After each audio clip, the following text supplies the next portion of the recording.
Very exciting session we got today.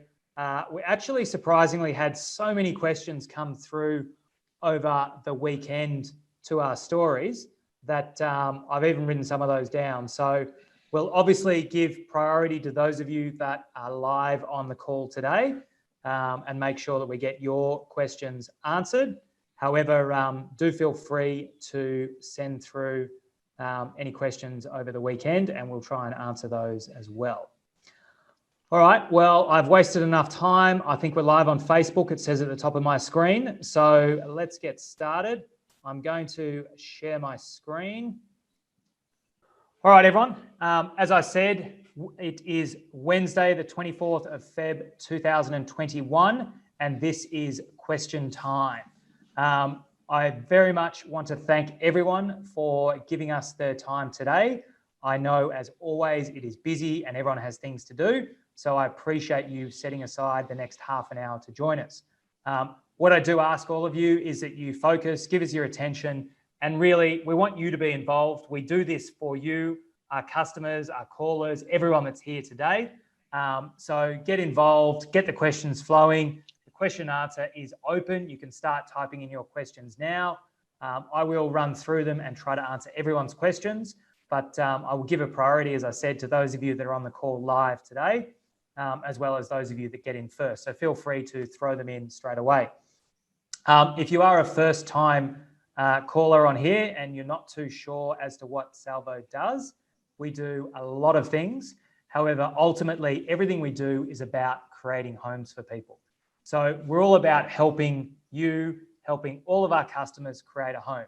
So whether that's buying your next home, buying a new home, you might be an investor looking for help with renting out one of your properties, right through to the other end of the spectrum that you may be moving out of mum and dad's house for the first time and looking to rent your first property. Everything that we do is all around creating homes for people. So if that sounds like you, you're in the right place, and I believe you'll get a lot of value out of today. As always, I want to run through some of the major themes that we've seen in the last week. We will be discussing these topics in particular today. Of course, any questions you've got do not have to stick to these themes, so feel free to ask us anything you want. First up, big reversal we saw from the CBA with the predictions on house price forecasts going up again. We're going to get stuck into that and find out what it all means and why it's changed. Bank delays for new mortgages. If you are looking to refinance or buy a new home, a couple of tips and tricks we've got there. The tip man, Lucas, is back. He is not going to give you any footy tips yet. That's holding off till the season starts, but he will give you some tips on how to avoid those pitfalls. Long, well-debated thing about whether city versus country. It is not the rugby league city versus country. It is the housing debate as to whether you should be living or buying and investing in the city or the country. Sydney City, we finally have seen some small increases in rentals and a fairly significant drop in the vacancy rate. I believe this is finally seeing the turnaround for those long-suffering city investors. Again, we talk about house sales and apartment sales and the makeup of those transactions and why there are differences there. To just wrap up what's happened over the weekend, first up, we love chatting about the auction clearance rates. No, it is not a perfect science. Every publisher has a slightly different numbers. We like to focus on CoreLogic. They are the largest and typically the most reliable. They've seen nationally an auction clearance rate of just over 84%. The most interesting and important factor, the two major capital cities, Sydney and Melbourne, saw 88 and 82% respectively. Melbourne had a massive weekend, more than 1,000 auctions to go through, bouncing back strongly, obviously after the previous weekend was shut down drastically by Greg's favourite state premier. I think this is showing a very strong sign of what is to come for the next year. Combine this with the low interest rates and everything we're going to talk about today. I think 2021 and 2022, 2023 are going to be outstanding years for those of you smart enough to jump in the market today. What are we seeing on lead indicators? REA has published, as always, their weekly stats. Those of you that are not sure, REA is realestate.com.au. the largest real estate portal here in Australia. These are what we call leading indicators. They are not facts. They just show what realestate.com sees as buyer intent on their website. So they measure a number of factors, and this typically gives everyone an idea as to where we should see it, as to whether there's positivity, negativity, and the intent of people looking to buy. You can see the trend there has been consistently going up with a few ups and downs over the last couple of months. Last week, nationally, we saw the increase of just over 3%. And as you can see by that line in the left chart, that is a record high since they started measuring this. Demand did increase across all states. Our home state, Victoria, tracked the national level very strongly. What I can say is that demand is up more than 45% at this time last year. So obviously this time last year, we were not quite thinking that Corona was something real that we had to worry about, but we were aware of it. So I think we can definitely see why all of the major banks are forecasting such a big rebound. Rental, those of you that are looking to rent a property, your good run is coming to an end very soon, I believe. We're going to chat about that later. Those of you that own an investment property, if you have been suffering with tenants demanding rental drops and higher vacancies, I think we're going to slowly start seeing that trend reverse. That being said, the index has dropped from the traditional New Year spike. However, again, it is more than 20% up on this time last year. I think we've chatted about this a lot, and we may talk about it further in question time. The rent moratoriums on evictions, rental increases, and generally just having to accept whatever your tenant demands is coming to an end. I believe we have about 36 days to go. Not that I'm counting. Tomorrow will only be 35. So that is exciting. I obviously own a number of rental properties and can't wait to be allowed to be a landlord again. All right. So before I get stuck into it, as always, my question for you, those of you that are new callers, you won't know the answer to this. Those of you that have been here before, feel free to drop it in the chat, jump on, mock anyone that's there. What is more important? What is going to win the day? Information or knowledge? Greg, tell them the answer. Knowledge, knowledge, and knowledge. Very good. Why do we say knowledge? Well, let me unpack what I mean by each of them. Information is what we call organized data about something. Knowledge is an understanding from either education or experience. So what I mean by that is that there is a ton of information out there coming from great, reliable, credible sources, and also a ton of information coming from absolute rubbish sources, what we call fake news. The trick is to turn that into knowledge. That is, be able to take in that information, process it, have a system and a way of breaking down that information, discarding what is irrelevant, and taking in what is important to you, and creating what we call a database of actionable knowledge. So that is what's going on, what does it mean, and what should you be doing? That's why we say it's all about knowledge. Now, for those of you that might be experienced, you said you're all over it, great. Those of you that are a bit unsure or first starting out, the best way and the shortcut to get through this is to find someone who's got the experience, knows what they're doing, has been there, done that, and leverage their knowledge. Now, if you're unsure where to find that person, you are in the right spot here. This is exactly the point of question time. We will discuss the top 5 news stories that we've seen over the last 7 days every single week. And we will take any questions you have on any topic or any subject relating to housing. That is your shortcut, and that is a free, cheap, but highly effective way to build that knowledge. All right, I have been chastising you for just over 8 minutes. Those of you that didn't catch it at the start, or maybe this week I forgot to mention, my name is James Maitland. I'm the General Manager here at Salvo, and I've helped create more than 11,000 homes for people just like you. On the panel today, answering all of your questions, we'll be joined by Greg, Jack, and Lucas. All of them have had a vast amount of experience. Greg may look young, he may look fresh, but he has been doing this for longer than a lot of you have probably been alive. So he's a great wealth of information. When he does talk, you'll also find out, not only can he tell you about the Australian market, he can also tell you about South Africa. where apparently he says, if you want a home, you just go and steal it. Unfortunately, you can't do that in Australia, but we will run through that. All right, if anyone doesn't know how to ask a question in Zoom, then you probably don't deserve to be here, because Zoom has been around and has been the #1 tool for the last 12 months. Really, really simple. Raise your hand, we'll unmute you and you can ask your question. The method that everyone seems to love the most is to drop into the Q&A. I will read through the questions and I will ask them to the panel.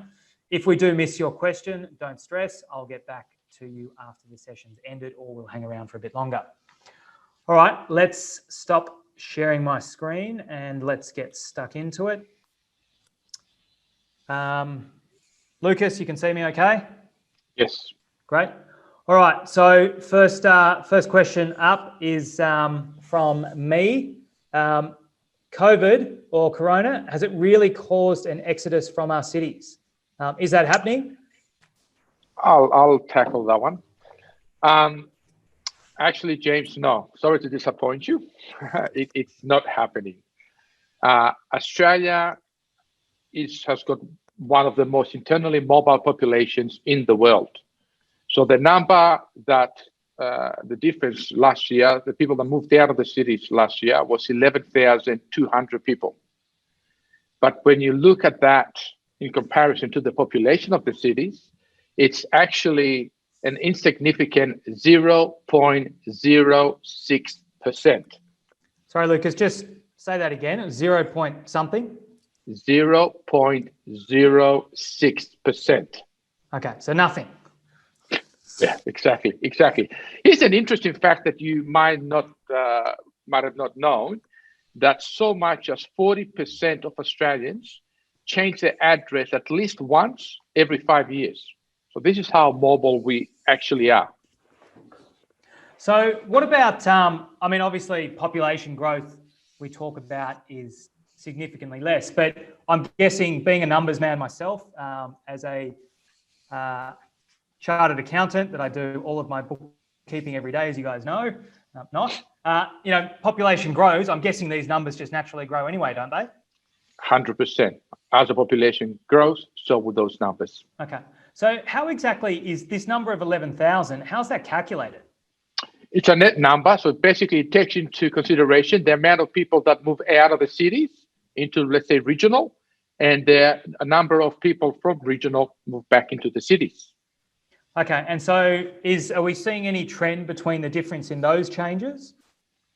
Look, the amount of people that moved into regional hasn't changed, but what has changed is actually people moving back into the cities. As you're aware, and everybody around us is aware, that due to COVID, we had border closures and restrictions. So those people that usually would move into the city were not able to, or sort of decided, you know what, let's see what's happening before we make the move.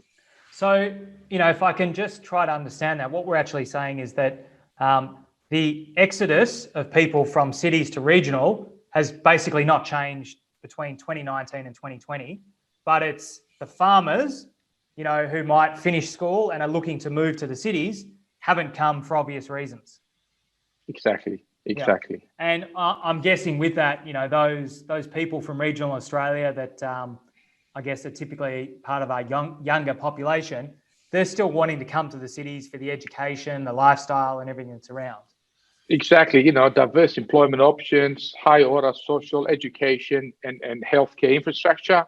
This is what they want. And that's why it's not going to change. People will be coming back into the city. We've already seen that as we're getting a bit of stability. Okay. So would it be fair to say that your prediction is this is temporary, and that you would expect the farmers to be back in town looking for a wife very soon? You got that. Yes, 100%. 100%. All right, good. If we're on Channel 9, we could also say Farmer Wants a Wife starts next week or whenever it does, but who knows. All right, CBD rents. Jack, I talk to you about this all the time. What's happening? Are we finally seeing some grass shoots coming through? Yes, we finally see some positive good news on the rental market in Sydney and Melbourne CBD, especially Sydney. So it's, the vacancy rate in Sydney CBD is keep dropping down. Now it's almost the level as with the pre-COVID in Sydney CBD. But another good thing is we have seen the first time the rental asking the increase in Sydney CBD, which is a 3.2%, is also and bring the national the asking rental increased by 0.7%, which is the good news we can say is for Sydney Melbourne CBD is a time to tend to the corner the rental market. Okay. The Q&A was lighting up as you were chatting. I've got questions here from William, Linda, Susan, Jessica, Joseph, Thomas. I think the theme, I've been trying to read these as they're popping up on my screen. I think the general question they're all asking for, is this, if vacancies coming down, are we going to see an increase in rents, or are you just thinking that it's going to be a slow and gradual process? I think the reason this been, we can say the vacancy rate is being dropped down and also the asking the rental is going up is because I think the people now is we pretty much confident to say that all the people, they start to moving back from the sort of from the regional into the city after the pandemic. Okay, so that's an interesting point you've touched on. I want to ask this question. So when we hear that regional rental markets have been booming, is that a long-term trend that we're seeing, or what are the reasons for this, and how do you think that's going to play out? I think, yes, we all know the regional is being very popular, and especially last year and during the lockdown and the pandemic. But I think it's all the people, they move into the regional, they try sort of the rental first. They just, because they never been living in the regional, they just sort of thinking, okay, let's rent for 6 or 12 months. We say if we can used to this lifestyle, we can used to live in the regional, because they never believe in the regional. This because the COVID, because the lockdown, the regional has the less restriction, and also the remote work can be possible. So that's the reason to make them to go to the regional. But they all sort of like renting first, just to say if we can be living in the regional permanently. Okay. So, I'm an investor. What's your advice to me and everyone on the call? I think Patricia asked this question. I did see it from John and Robert. Should we be buying in regional Australia? Should we be investing there? What's the thought? James, after 6 or 12 years like now, why are we talking about the city vacancy rate being dropped down, the rental is going up? Because obviously, like we said, the people, they're moving back from the regional to this to the city. That's, I think, as an investor, you're always looking in the city area, because at this moment we all know the regional is very hot. It's already in the peak. So if you buy in the regional, yes, now it's in the peak, but it's very soon it's going to freezing. It's going to down.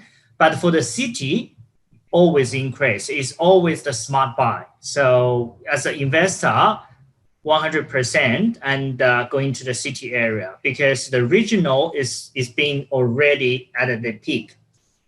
Yeah. Okay. Look, I kind of asked that question because it was very interesting. I was reading something over the weekend where it sort of talked about here in Victoria for us, we've got sort of 85% of our population lives in what we call the city, metropolitan Melbourne. And it's only about 15% that lives in what they classify as regional Australia. So again, being a numbers man, I sort of talk myself through that, which means there's such a small actual physical number of homes in regional Australia that, given when we talk about percentages being across that it must be very easy to push that dial from, the doldrums to being hot, but it's not going to take much for it to swing right back to being ice cold, is it? Yes, 100%, right. Yeah. Okay, great. All right. Well, John, I saw you had a follow-up question. Hopefully that's answered it. I want to move on. Greg, Ocean's 11, big movie fan. I know you think you look like George Clooney. The house always wins. I've never had so many questions from people that seem to be all about, is Lucas really Brad Pitt in hiding? But tell us, that story, interesting story, what exactly does it mean? Well, typically when we say the house always wins, we're talking about casinos, and yes, they usually win. In this particular case, they're referring to houses as such. So the ratio of houses to units. So yes, when you look at Australia as a whole, there are more houses than units. So logically, more houses will be sold than units. Seems like perfect sense to me. I think that's that old ratio we always talk about, are there more girls or boys? And as a boy, you want to have more girls, more choice. And well, that's why I always say, if you're single, go to Cape Town. There's more girls there, So. Good. All right. So, is this a new trend that we're seeing, that there's more house sales than unit sales? No, typically the ratio has been for the last 10 years would be 70-30. So 70 houses, 70 apartments or units. Yep. There has been a slight increase over the last years, but in the last year because of the pandemic, and there were a few reasons why that could have happened. So what are some of those reasons for everyone on the call? What can we attribute that to? There's three potential reasons there. Number one, they brought in what they call a home builder, that grant. Yep. Now a lot of people jumped on that. It just didn't work. It just didn't work for apartments because there was very tight criteria. You had to start building within 3 months. There were all sorts of things. So a lot of people that could have maybe bought for an apartment went, let's go a house. So that would have steered that. Just for those callers on here, I did see at the start a few people dropping in where they're calling from. They're not here in Australia. Home builder, that was a $25,000 cash grant from the government if you built a new home. So if you built a new home, there were certain conditions attached to it. But if you built a new home, it was trying to boost the building sector. You would get a $25,000, which has been wound back, but initially was a 25 grand. So that was a huge incentive for people to take that and then rather go, oh no, it's not going to work with units. Let's buy a house. Okay. Yeah. Got it. So what are you telling everyone we're going to see for the future then? Well, I'll just go through some of the other points that also potentially would have done that. Is that there was a reduction in investor lending. So investors normally would buy apartments. So that also just threw the numbers a bit more. And then we've also seen since 2019, prices had plateaued. And typically when houses are cheaper, people buy houses. So those are the three potential things that had seen the shift from, say, 70 to 75, which is not a huge shift, but it is a shift. However, now talking about what you said though. So sorry, Greg, just before you jump on that, what you're actually saying, that was a really interesting point. Yeah. I just want to make sure I've got this right, is that we want to buy a house, we can't afford a house. So we buy a unit. Prices are down, all of a sudden we can afford a house, we buy it. Correct. And then we realize we can't afford it anymore and we go back to an apartment. Correct. Okay. So that was the three, when looking at the data, trying to work out why there's been a slight change. These are the three factors that could have contributed to that change. It's a little bit like George Clooney, our friend. We all aspire to own a house on Lake Como. Yes. But that doesn't mean that we can afford it. Therefore, we buy what we can afford in a sensible fashion. Correct. Like, you've got Lucas who's got acreage, yes. And then you've got me who lives in an apartment in the city, so. Yep. And I wonder who's happier. I was looking at his face and I think maybe me, so. Well, I do know that for those callers online, we've got an exciting challenge that we're going to release out to everyone soon, talking about Your Time Matters, which is very much about the maintenance. And Lucas knows firsthand the long list he gets from his wife every day of maintenance jobs that he needs to do. James, if I can just add to that though, once all these things start falling away, like these the 25,000 now being wound back, which will get back thing, the level it'll still revert back to what we used to the 70-30, and people will start getting into the apartment side will catch up again to the houses. Okay. All right. I can see we're starting to get close to time, so I want to make sure we touch on one of our favourite topics. CBA, another big bank, increases their forecasts again. What's going on? What are they doing? Who can tell us about that?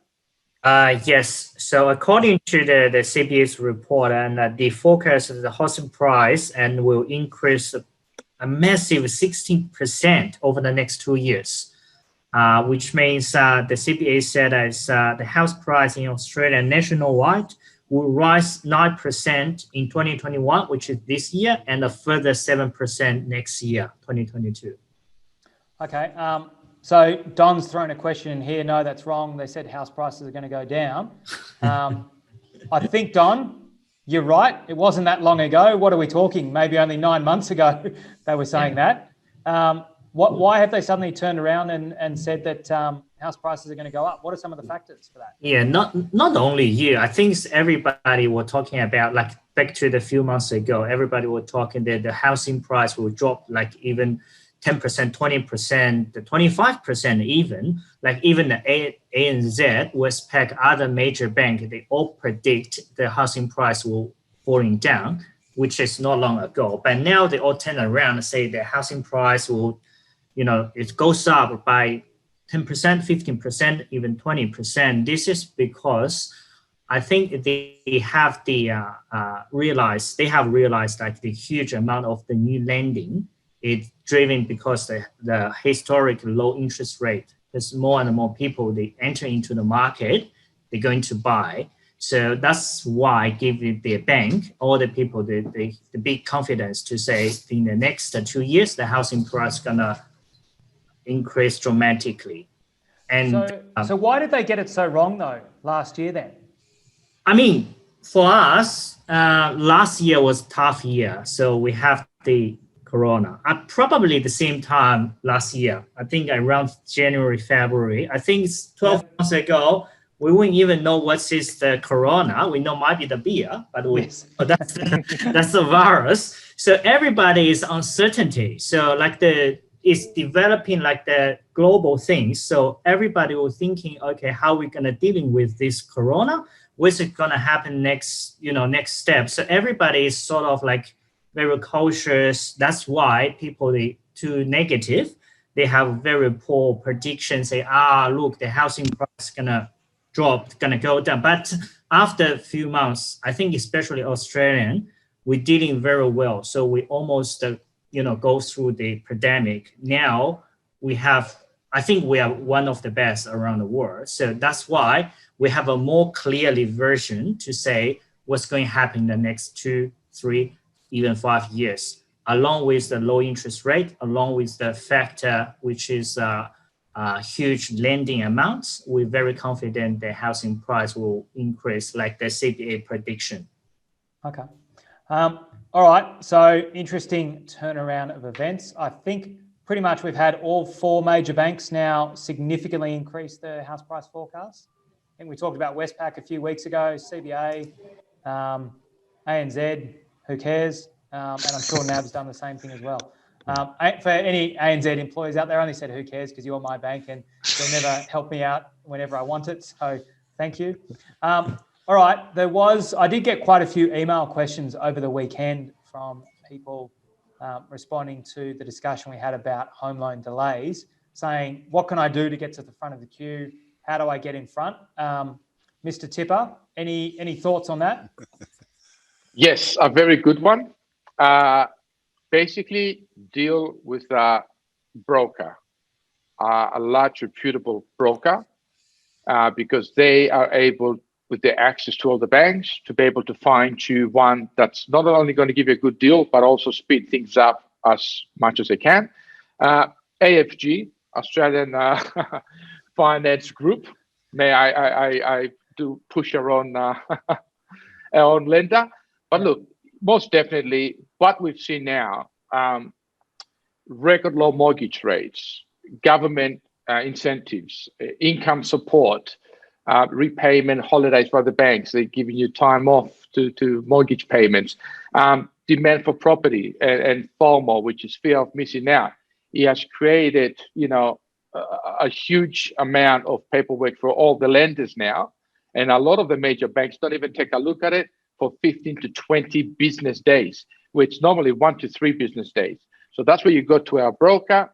He will look after you, push it through, and sort of decrease that waiting period down dramatically. Okay. Good sound advice there, I think. All right, look, it is the top of the hour. In fact, a couple of minutes past. So I'm going to park it there. If we haven't answered your questions, I'll hang around at the end. I want to just share some closing thoughts. So I'm just going to share my screen again. All right, so 2021, we're well into it, and this is the year I believe should be your year for getting into the housing market. Today we had a great session. Hopefully we imparted a great amount of knowledge to you. I've talked about the system that you need to have in place and have a process to be able to turn all of that information into knowledge. So as I see it, you've got 3 choices really here. The tried and tested path A, firstly, you can do nothing. The only thing that I want to say to you is that if you continue to do what you've always been doing, expect the same result. Now, if you're happy with that, great. Hopefully we helped you today. If we didn't, well, try and join us again and hopefully we can add some value.